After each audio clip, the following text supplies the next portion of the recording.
नमस्कार दोस्तों, I am Manmohan Jaswal serving as an assistant professor in the department of higher education government of Rajasthan. क्या आपने कभी सोचा है आज जो हमारे पास Hindu marriage act, Hindu minority and guardianship act, succession act, ये सारे जो मॉडर्न हिंदू लॉज हमारे पास हैं, एक्चुअल में इनका ओरिजिन कहाँ से हुआ था? कहाँ से श्रुति और स्मृति से लेकर आज के जो मॉडर्न पार्लियामेंट्री हिंदू लॉज हैं, ये पूरा का पूरा सफर कैसे तय हुआ है? आज के वीडियो में हम डिटेल में जानेंगे। एंशिएंट सोर्स से लेकर मॉडर्न सोर्स तक कौन कौन से वो सोर्सेज हैं जहां से हिंदुइज्म का लॉ जो है वो डेवलप हुआ और आज भी वो एग्जिस्ट करता है। अब देखो, एंशिएंट सोर्स और मॉडर्न सोर्स पढ़ने से पहले हमें ये पता होना चाहिए कि सोर्स का मतलब क्या होता है। तो सोर्स का मतलब वो है कि अगर कोई भी लॉ है, अपनी एग्जिस्टेंस, वैलिडिटी और एनफोर्सेबिलिटी को कहां से डिराइव कर रहा है, कौन सी प्लेसेस, कौन सी अथॉरिटी से उसको डिराइव किया गया है, उसको कहते हैं सोर्सेस। सबसे पहले हमारे पास है एंशिएंट सोर्स, उसमें Shruti, Smriti, digest and commentary and custom. और मॉडर्न सोर्स है हमारे पास justice, equity and good conscience, legislation and precedent या जुडिशियल डिसीजन। इनको हम डिटेल में पढ़ेंगे। एंशिएंट सोर्स में सबसे पहला पॉइंट है श्रुति।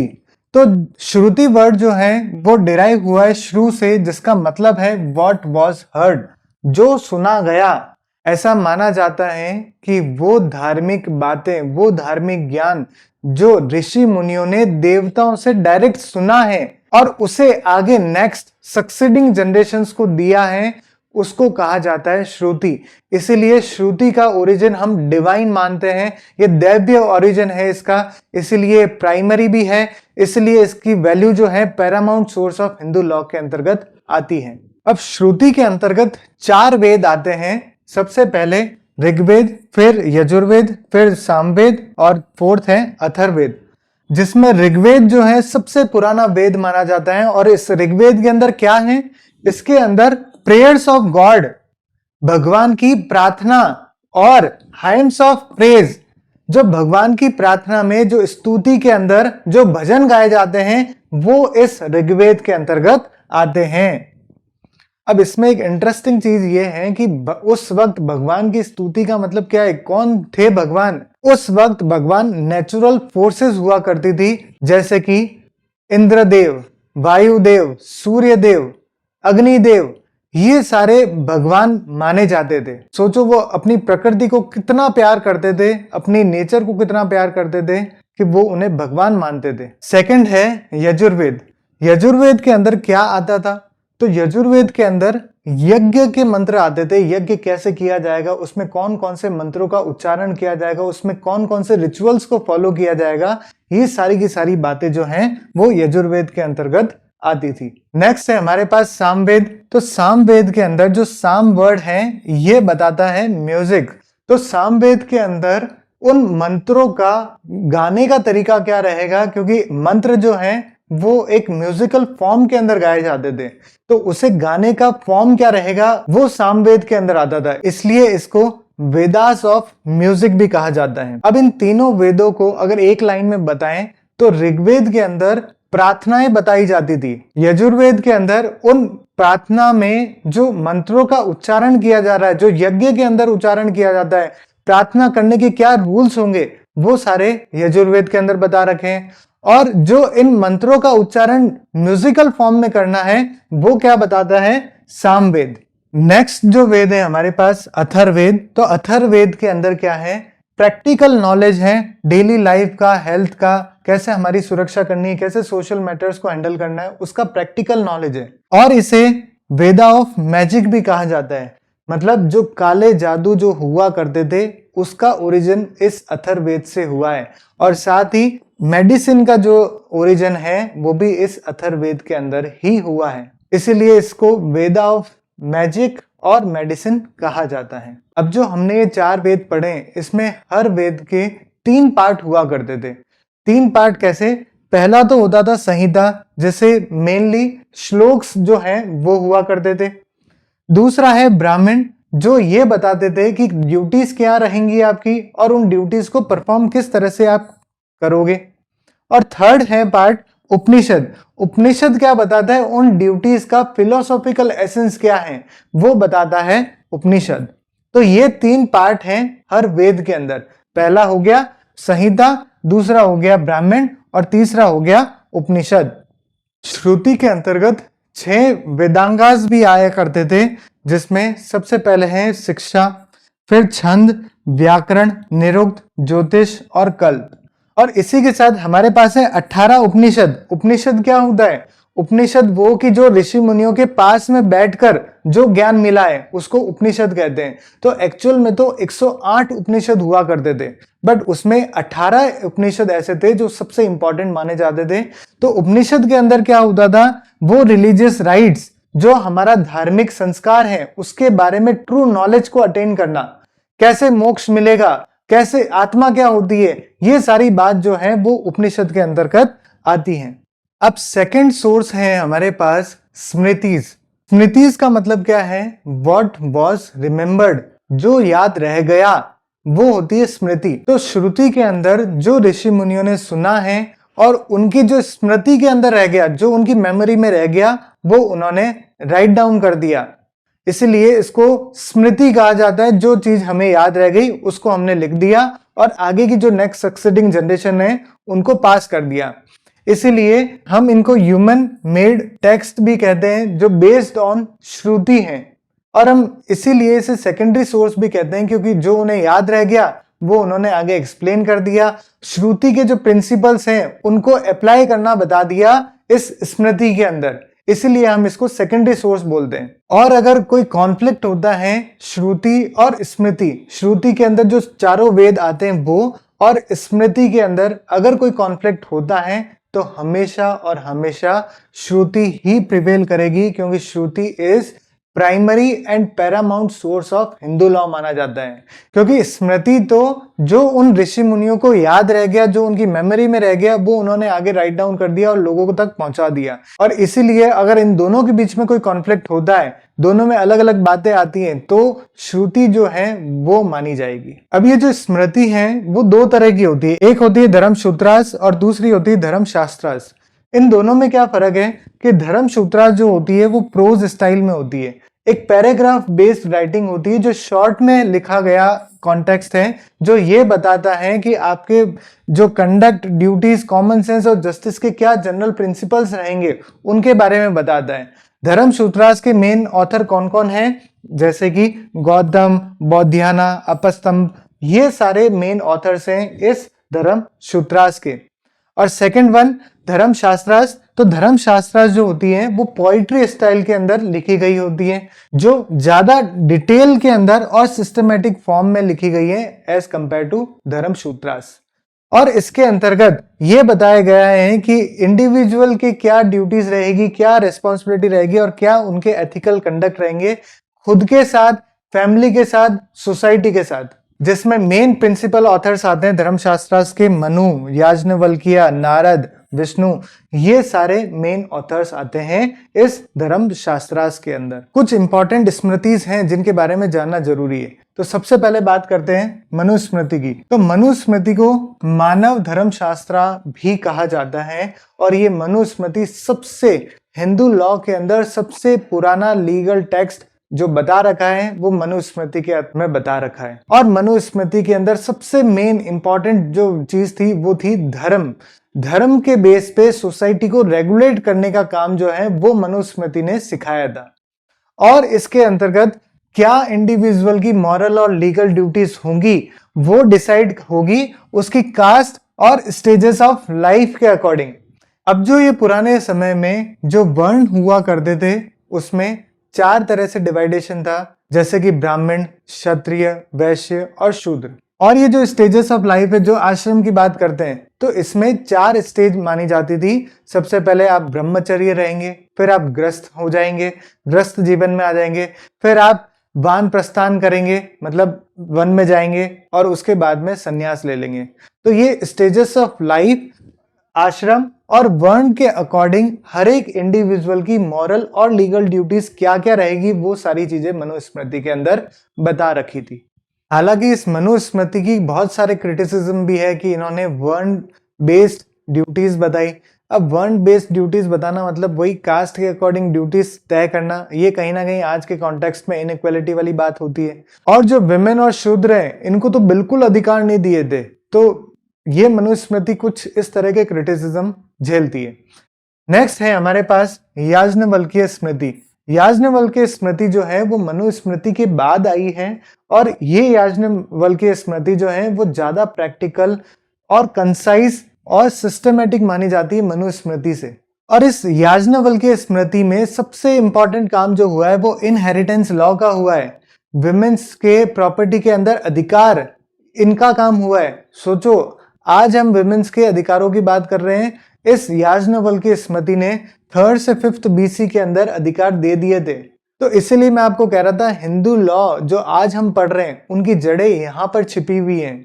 इस याज्ञवल्क्य स्मृति के अंदर महिलाओं को प्रॉपर्टी के अंदर राइट दिया है। नेक्स्ट है हमारे पास नारद स्मृति। नारद स्मृति के अंदर जो मेनली फोकस किया गया था वो उसके लीगल कंटेंट पे किया गया था, क्योंकि इसमें बात हुई थी एक्सक्लूसिवली सिविल लॉ को किस तरह से रेगुलेट किया जाएगा, और अगर कोई मान लो सिविल डिस्प्यूट होता है तो उसको किस तरह से सॉल्व किया जाएगा थ्रू लीगल प्रिंसिपल्स। अब जो स्मृतिज देखिए उनमें जो रूल्स हुआ करते थे वो 3 एरिया में डिवाइडेड होते थे। पहला क्या है? आचार, दूसरा है व्यवहार, और तीसरा है प्रायश्चित।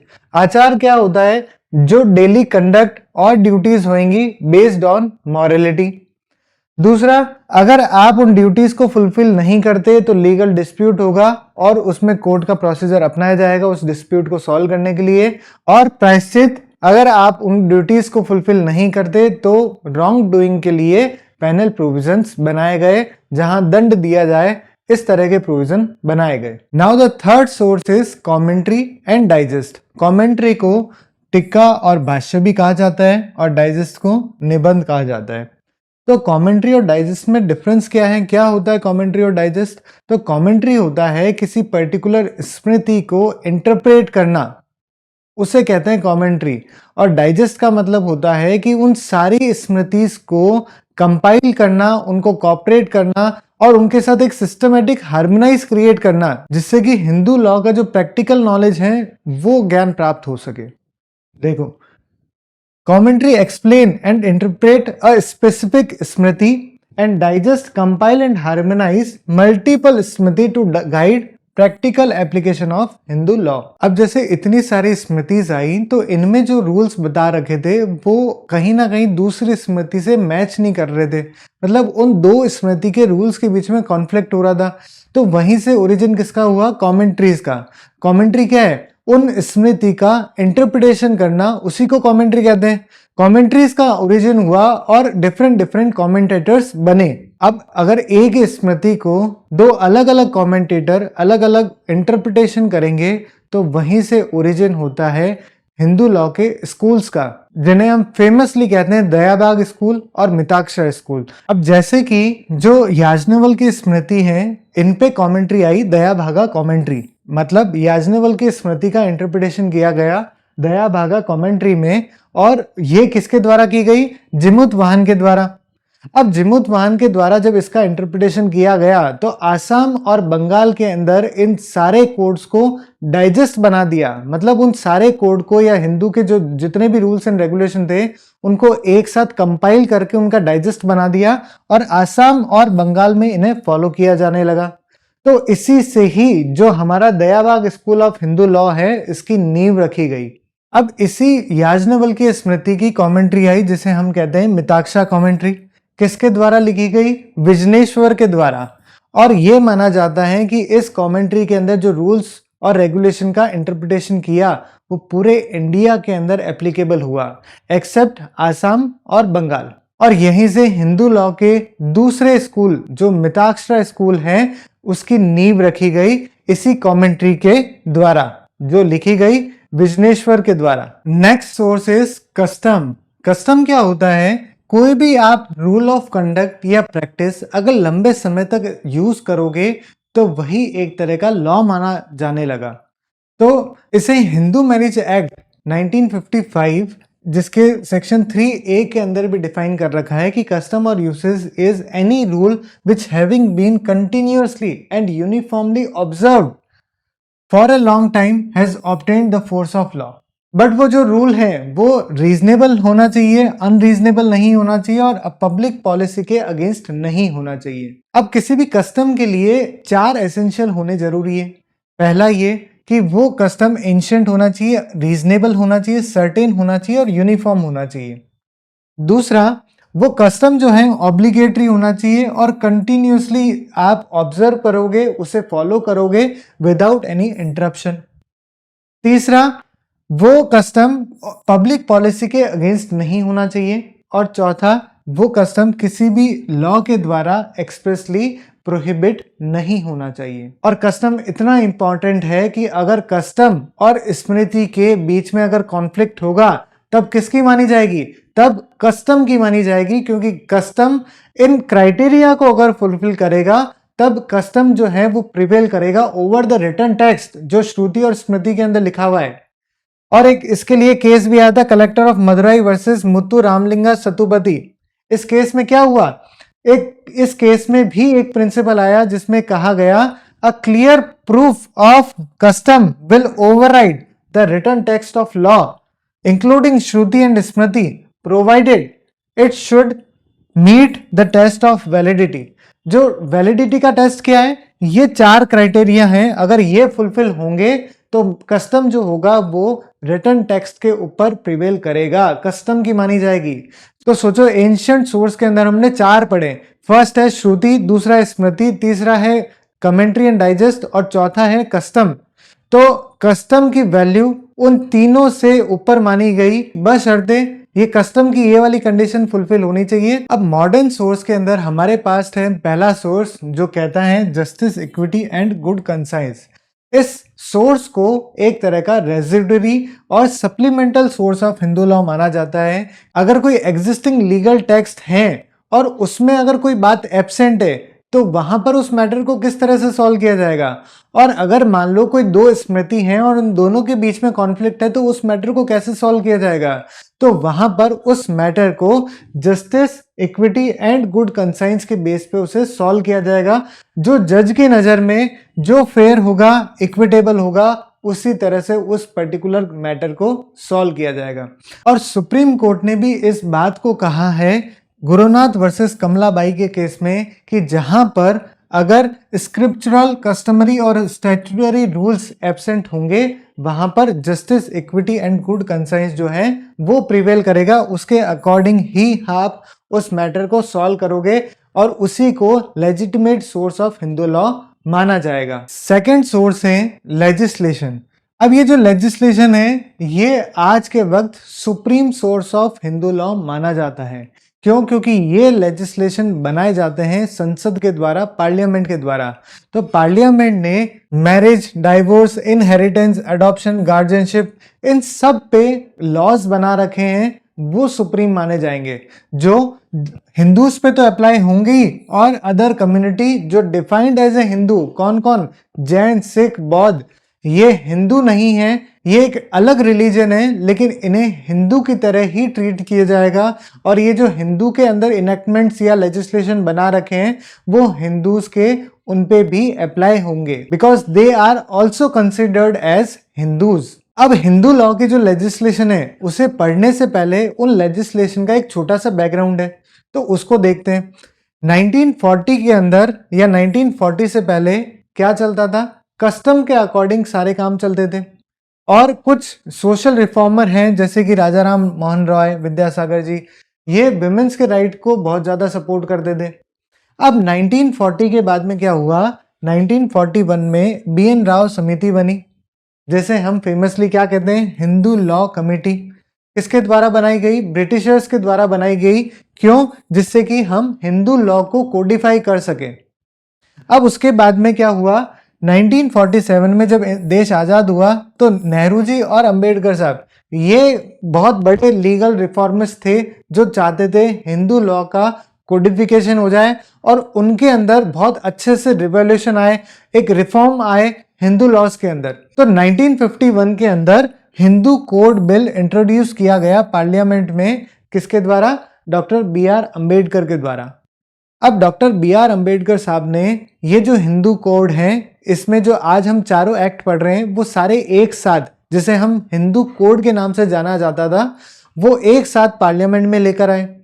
अब पार्लियामेंट में बहुत ज्यादा ऑपोजिशन उन्हें फेस करना पड़ा, और जिसकी वजह से वो लॉ जो है, वो कोड जो है, वो पास नहीं हो पाया, और इतने स्ट्रांग ऑपोजिशन की वजह से उन्होंने फिर उस मैटर पे रिजाइन दे दिया कि मुझे नहीं पास करवाना ये सब। अब चूंकि जवाहरलाल नेहरू भी एक लीगल रिफॉर्मर थे, वो भी यही चाहते थे कि हिंदू लॉ का कोडिफिकेशन हो जाए, तो उन्होंने एक स्ट्रेटेजी अपनाई। स्ट्रेटेजी क्या? कि जैसे ही अंबेडकर साहब ने पूरा का पूरा हिंदू कोड पार्लियामेंट में पेश किया तो बहुत ज्यादा ऑपोजिशन फेस करना पड़ा उन्हें।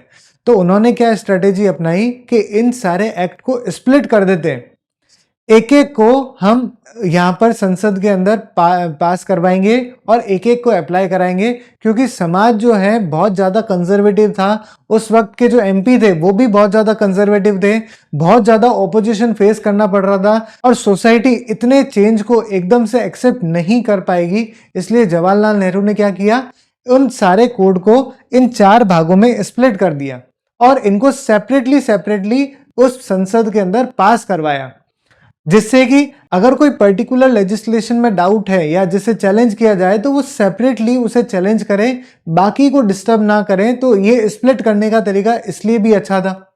तो जवाहरलाल नेहरू ने इन चारों एक्ट को स्प्लिट किया और 1955 और 56 के अंदर वो 4 लॉ जो हिंदू कोड के अंदर थे, उन चारों बिल्स को पास करवाया और एक्ट बनाया, जिसमें सबसे पहले आता है Hindu marriage act, Hindu succession act, Hindu adoption and maintenance act और माइनॉरिटी एंड गार्जियनशिप एक्ट। अब हिंदू लॉ के अंदर लेजिस्लेशन हैं, जैसे कि ये 4 हमने पढ़े कि इन चारों को तो स्प्लिट करके पास किया, जो इन सब मैटर्स को गवर्न करते हैं। हिंदू मैरिज एक्ट जो है वो मैरिज और डाइवोर्स को गवर्न करेगा। सक्सेशन एक्ट है, इनहेरिटेंस को गवर्न करेगा। फिर अडॉप्शन और मेंटेनेंस है, ये उन अडॉप्शन और मेंटेनेंस वाले मैटर को गाइड करेंगे। माइनॉरिटी और गार्जियनशिप है, वो हिंदू माइनर को उनके गार्जियनशिप गवर्न करेगा। फिर इसके अलावा और भी लॉज आए हिंदू लॉ के अंदर। स्पेशल मैरिज एक्ट 1954 जो इंटरकास्ट मैरिज होंगी उनको गवर्न करेगा। इसके अलावा child marriage restaurant act, prohibition of child marriage act भी कहते हैं, 2006 में आया ये लॉ, जो मिनिमम एज ऑफ मैरिज को रेगुलेट करता है। डॉवरी प्रोहिबिशन एक्ट 1961 आया, जो डॉवरी को लेने और देने पे रोक लगाता है। और protection of women from domestic violence act 2005 लेकर आए। अगर घर के अंदर कोई पीड़ित हैं जो घरेलू हिंसा का शिकार बनती है तो उस वुमेन को प्रोटेक्शन देने की बात कही गई। तो ये कुछ लेजिस्लेशंस हैं जो हिंदूज के ऊपर अप्लाई होते हैं, और जब से ये लेजिस्लेशन आए हैं हमारे इंडिया के अंदर, इन्हीं लॉ से हमारी कंट्री में हर एक सिटीजन गवर्न होता है। इसीलिए लेजिस्लेशन को आज के टाइम में supreme source of Hindu law माना जाता है, क्योंकि वो संसद के द्वारा बनाया गया है। और फिर भी अगर कोई ऐसी बात जो इन लॉ के अंदर कवर नहीं की है, तो फिर वहां पर जो ओल्ड टेक्स्ट है, श्रुति स्मृति में जो बातें लिखी है, वो कहीं ना कहीं कोर्ट जो है उनको अप्लाई करने की कोशिश करती है, क्योंकि वो यहाँ पर एब्सेंट है। और एक और बात हमने पढ़ी थी, justice, equity and good conscience, जहां पर कोई रिटन टेक्स्ट अवेलेबल नहीं है, वहां पर कोर्ट अपनी ओपिनियन से जो फेयर होगा, जो बेस्ट होगा, उसके अकॉर्डिंग ही उसे डिसाइड करते हैं। और लास्ट सबसे इंपॉर्टेंट सोर्स, जिसे हम जुडिशियल डिसीजन और प्रेसिडेंट सोर्स ऑफ लॉ भी मानते हैं, इसके अंतर्गत क्या है कि अगर जैसे अभी हमने पढ़ा कि संसद के द्वारा कानून बनाए गए, हिंदू लॉज बनाए गए अलग अलग स्प्लिट करके, तो अगर वो कानून हमारे कॉन्स्टिट्यूशन के अकॉर्डिंग नहीं है, कॉन्स्टिट्यूशन के प्रोविजन के अकॉर्डिंग नहीं है, या कॉन्स्टिट्यूशन में जो फंडामेंटल राइट दे रखे हैं उसके अगेंस्ट में जा रहे हैं, तो ऐसे कानून को चैलेंज किया जाएगा कोर्ट के अंदर, सुप्रीम कोर्ट के अंदर, हाई कोर्ट के अंदर। और सुप्रीम कोर्ट और हाई कोर्ट बताएगी अब उस रूल्स का किस तरह से एप्लीकेबल होगा in the line of constitutional provisions. और सुप्रीम कोर्ट और हाई कोर्ट के द्वारा जो जो डिसीजन दिए जाएंगे वो पूरे इंडिया के जितनी भी सबऑर्डिनेट कोर्ट हैं वहां पर उसे अप्लाई माना जाएगा। देखो, प्रेसिडेंट जो होते हैं वो दो तरह के होते हैं। प्रेसिडेंट क्या होता है कि कोई भी डिसीजन आज सुप्रीम कोर्ट ने दिया है तो फ्यूचर जो भी उस पर्टिकुलर मैटर से रिलेटेड अगर कोई भी केस फ्यूचर में हमारे पास आता है तो हम उस आज वाले डिसीजन से उसे सॉल्व कर सकते हैं, उसको कहते हैं प्रेसिडेंट। तो प्रेसिडेंट जो होता है उसकी वैल्यू दो तरह से होती है। पहली होती है ऑथोरेटिव प्रेसिडेंट और दूसरा होता है परसुएसिव प्रेसिडेंट। ऑथोरेटिव प्रेसिडेंट का मतलब ये हुआ कि सुप्रीम कोर्ट के डिसीजन वो पूरे इंडिया पे जितनी भी कोर्ट्स है उन पे अप्लाई होंगे। यही आर्टिकल 141 कहता है कि सुप्रीम कोर्ट के डिसीजन जो होंगे पूरे इंडिया की जो सबऑर्डिनेट कोर्ट्स हैं उन पे अप्लाई होंगे, बाइंड होंगे, चाहे उसमें हाई कोर्ट हो, चाहे डिस्ट्रिक्ट कोर्ट हो, चाहे कोई सी भी कोर्ट हो। सुप्रीम कोर्ट का आदेश उनको मानना पड़ेगा, बट सुप्रीम कोर्ट खुद के आदेश को मानने से बाइंड नहीं है। ये 141 के अंदर एक्सेप्शन है। और दूसरी बात करते हैं परसुएसिव प्रेसिडेंट। तो परसुएसिव प्रेसिडेंट क्या होता है, जैसे कि हम कोर्ट में देखते हैं कि जब भी वकील साहब जब रूलिंग पेश करते हैं, अगर सुप्रीम कोर्ट की पेश करते हैं तो सारे जितने भी सबऑर्डिनेट कोर्ट है अगर सेम सब्जेक्ट मैटर है, सेम केस है, सेम इश्यू है तो वो जैसा मान लेंगे क्योंकि वो सुप्रीम कोर्ट की रूलिंग है। लेकिन वहीं आप राजस्थान के किसी कोर्ट के अंदर राजस्थान हाईकोर्ट का जजमेंट लाकर देते हो रूलिंग के तौर पे, तो वहां का जो सबऑर्डिनेट कोर्ट है वो उसे मानेगा ही मानेगा। उस जजमेंट की ऑथोरेटिव प्रेसिडेंट वैल्यू मानी जाती है। लेकिन आप दिल्ली के अंदर बैठे हो और वहां के डिस्ट्रिक्ट कोर्ट के अंदर आप राजस्थान हाईकोर्ट की अगर रूलिंग देते हो तो वहां का डिस्ट्रिक्ट कोर्ट जो है, दिल्ली का जो डिस्ट्रिक्ट कोर्ट है, वो जरूरी नहीं है उसको माने। वो कह देगा कि साहब आप दिल्ली हाईकोर्ट की कोई रूलिंग है तो वो लेकर आ जाओ, नहीं तो कोई सुप्रीम कोर्ट की रूलिंग है वो लेकर आओ। राजस्थान हाईकोर्ट के लिए मैं बाध्य नहीं हूं, जरूरी नहीं है मैं उसको मानूं, मेरे ऊपर कोई कंपल्सन नहीं है कि मैं उसको मानूंगा, जिसकी एक परसुएसिव वैल्यू है जिसमें कोर्ट बाइंड नहीं है उस डिसीजन को मानने के लिए। अब हिंदू लॉ के अंदर सुप्रीम कोर्ट के बहुत सारे लैंडमार्क जजमेंट है। अब एक साथ लिस्ट तो बना नहीं सकते, लेकिन आपको समझाने के लिए कुछ दो चार एग्जाम्पल जो हैं वो यहाँ पर लिखे हैं। जैसे कि सबसे पहले गुरुनाथ वर्सेस कमलाबाई का, जिसमें ये सुप्रीम कोर्ट ने कहा कि अगर कोई डायरेक्ट रूल हिंदू लॉ के अंदर एप्लीकेबल नहीं हो पा रहा है, अगर एग्जिस्टिंग लॉ अवेलेबल नहीं है, तो वहां पर उस मैटर को justice, equity and good conscience के बेस पे सॉल्व किया जाएगा। Sarla Mudgal versus union of India 1995, a Hindu man cannot convert to Islam for a second marriage without dissolving the first. क्योंकि सिंपल सी बात है, अगर आप हिंदू हो और हिंदू मैरिज आपने की है तो आपको उस मैरिज को पहले डिसॉल्व करनी पड़ेगी, तभी जाकर आप कन्वर्जन करोगे और तभी जाकर कन्वर्ट होने के बाद में आप दूसरी शादी, तीसरी शादी, क्योंकि इस्लाम में 4 शादी अलाउ है, तो पहले आप कन्वर्जन करोगे उसके बाद ही आप इस्लाम के अकॉर्डिंग शादी कर सकते हो। नेक्स्ट, दमन्ना वर्सेस अमर 2018 के केस, जिसमें यह कहा गया कि जो डॉटर्स होंगी उन्हें भी को पार्सनी के अंदर अधिकार मिलेगा, हिंदू सक्सेशन एक्ट के अंदर अधिकार मिलेगा, भले ही वो 2005 से पहले की बॉन्ड क्यों ना हो, उनको भी अपने पेरेंट्स की संपत्ति में डॉटर्स को इक्वली अधिकार मिलता है। Next case, Vinita Sharma versus Rakesh Sharma, जिसमें सुप्रीम कोर्ट ने फिर से रीअफर्म किया कि डॉटर्स को भी एंसेस्ट्रल प्रॉपर्टी में इक्वल अधिकार होता है। तो ये थे हमारे हिंदू लॉ के अंदर एंशिएंट सोर्स और मॉडर्न सोर्स।